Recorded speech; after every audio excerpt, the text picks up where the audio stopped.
My name is Troy Zerveskis. And I'm Rich Sentnor. Our firm is Advisory Resource Group, a financial planning and wealth management firm that works with physicians and dentists. In this session, we're going to talk about budgeting and saving structure. So where we begin in the planning process is something that we call the financial pyramid. And the idea here is that the same way that you'd build a house, financially you want to build your financial house by starting with a strong foundation. So what is a foundation financially? It's all the boring things. It's cash in the bank. It's the right insurances. It's all the things that are going to catch you if you slip.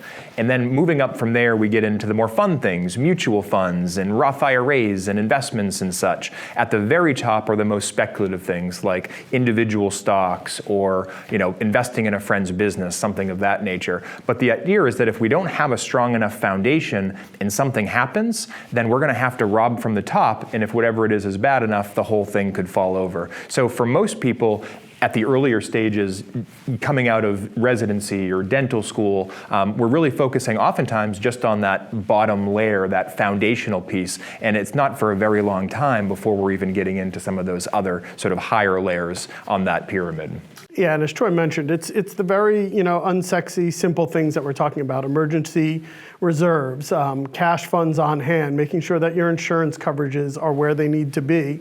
Those are the things that really need to be focused on early on in your career. One of the most basic things that we can talk about with anybody, no matter what stage of their career that they're in, is budgeting. But we like to say this is kind of the vital signs of any financial plan, understanding where your cash flow is. And in its basic form, what budgeting is the difference between what comes in and what goes out. So what income that is coming into your household versus the expenses that are being paid out every month. And I think it's also important to note what we do with that difference and understanding that we're in control of that difference, that we might not always be able to control what comes in, but oftentimes we do have a lot of control over what goes out, and how we manage those two to get to that ultimate result makes a really big difference. And again, this is critical in any stage of your career. If we don't understand what the basics are as far as what the cash flow is and what that difference is, or what we call discretionary or excess income, that is going to drive the entire financial plan.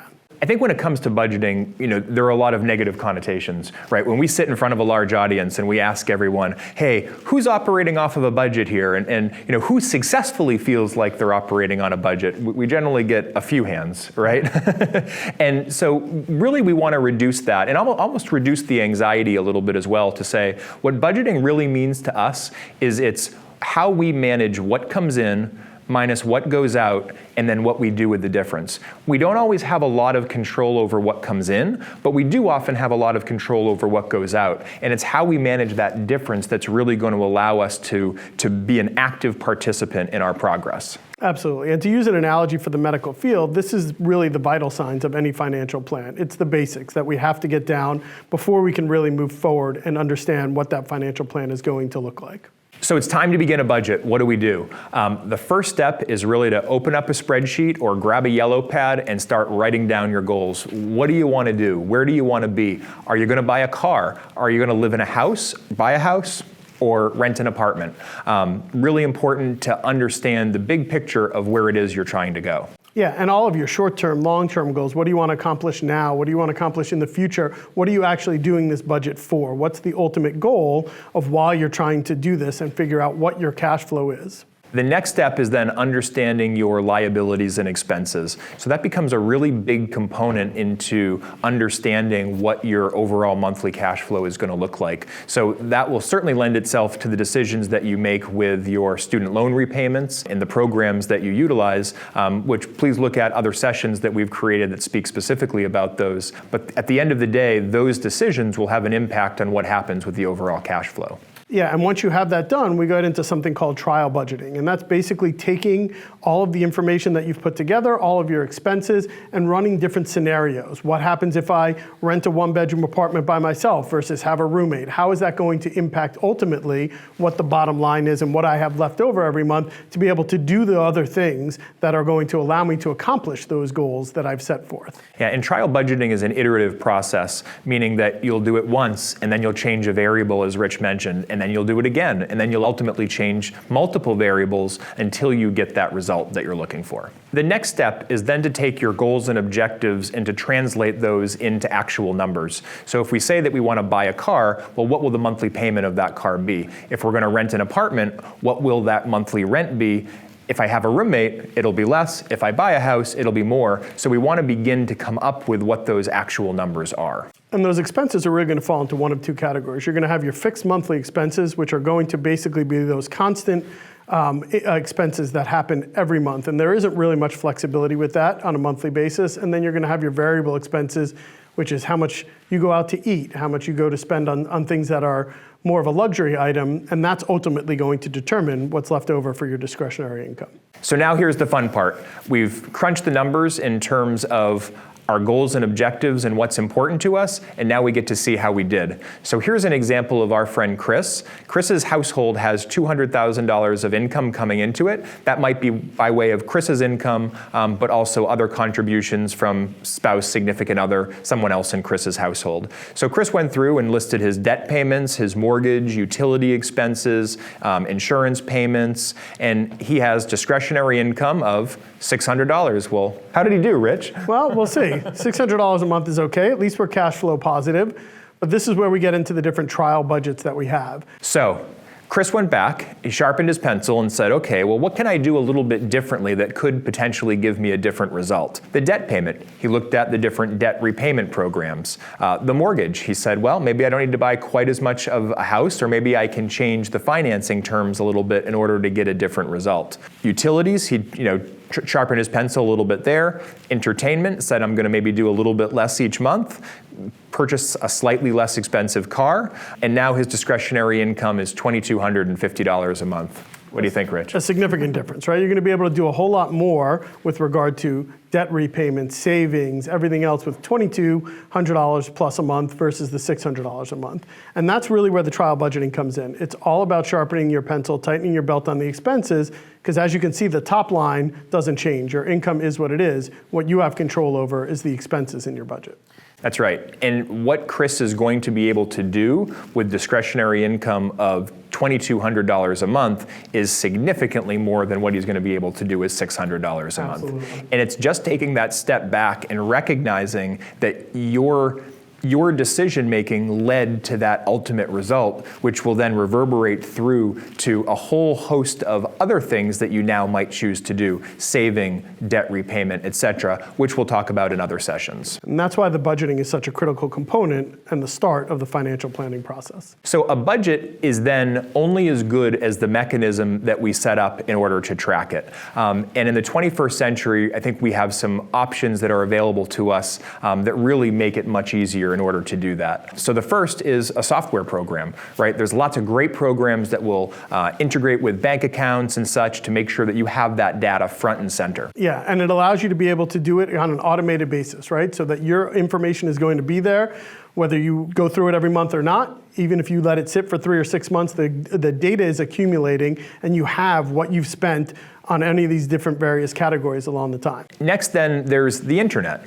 There's been the advent of some really neat tools that allow us to manipulate and see all of our information in a completely different way. So we advocate about our clients to absolutely take advantage of these tools, especially because our clients are very busy, right? The reality is that they're working very long hours and oftentimes don't have the time to be able to be analyzing and looking at this information. So the more that they can streamline that using these tools, the more effective that becomes. Yeah, absolutely. And we don't judge basically on what type of what you're going to use to be able to help track your budget.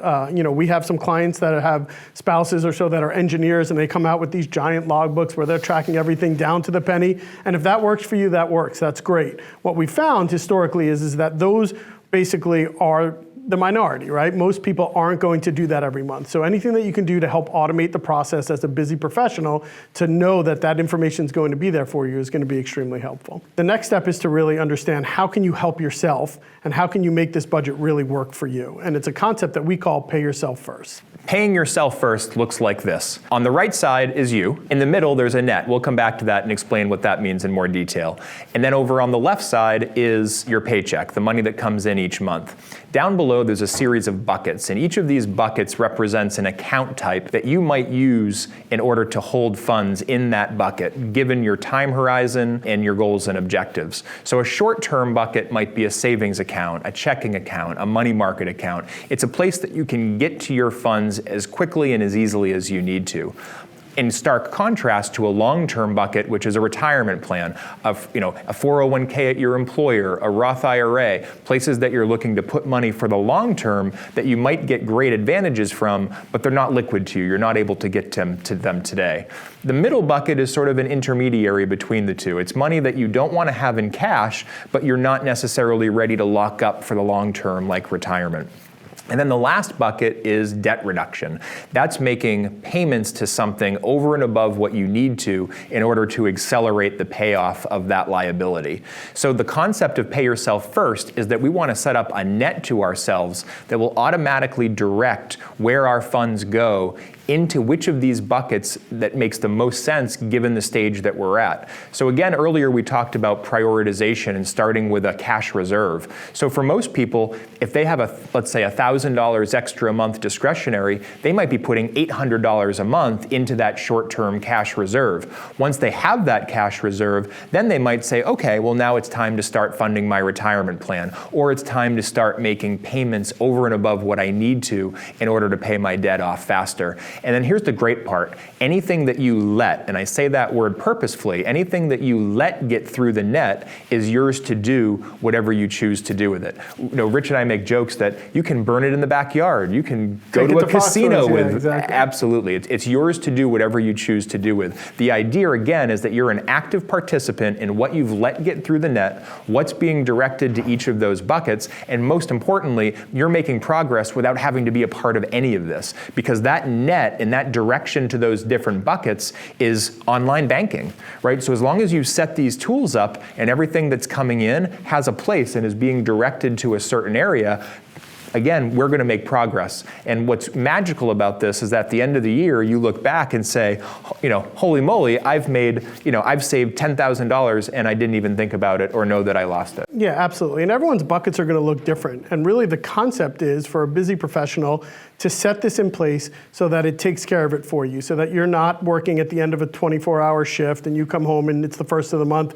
and you're trying to make these financial decisions when you're not in the right place. It's really setting this in motion where that it's basically automated and you're going to do it in the context of the plan that you've put into place, and you're going to review and update every 6 or 12 months. It's the only way that we've seen that it's going to allow busy professionals to get ahead. And there's one other concept that we talk about as far as pay yourself first that I think is very important. When we actually sit down and people do these budgets that we talk about, almost always the last line item on people's budget is savings. And we really want to get people in the habit of changing that mindset, right? That should be up at the top line item of the budget. And it's basically putting yourself in that habit of paying yourself first, putting away some sort of savings, whether it's a small goal, $25 a week, $50 a month, whatever it is, to help you accomplish those. But it's the mindset of being able to get yourself to the point where you're investing in yourself and that plan that you've put together. Yeah, it's a great point, Rich. And the last thing that I would say is we like to suggest that people set up dates for themselves, right? Review this on a monthly basis or a quarterly basis. Heck, even a semi-annual basis for a lot of people would be a lot better. But the idea is these buckets are going to change. And so what might make sense today to direct these funds towards, tomorrow could be a very different solution. For sure.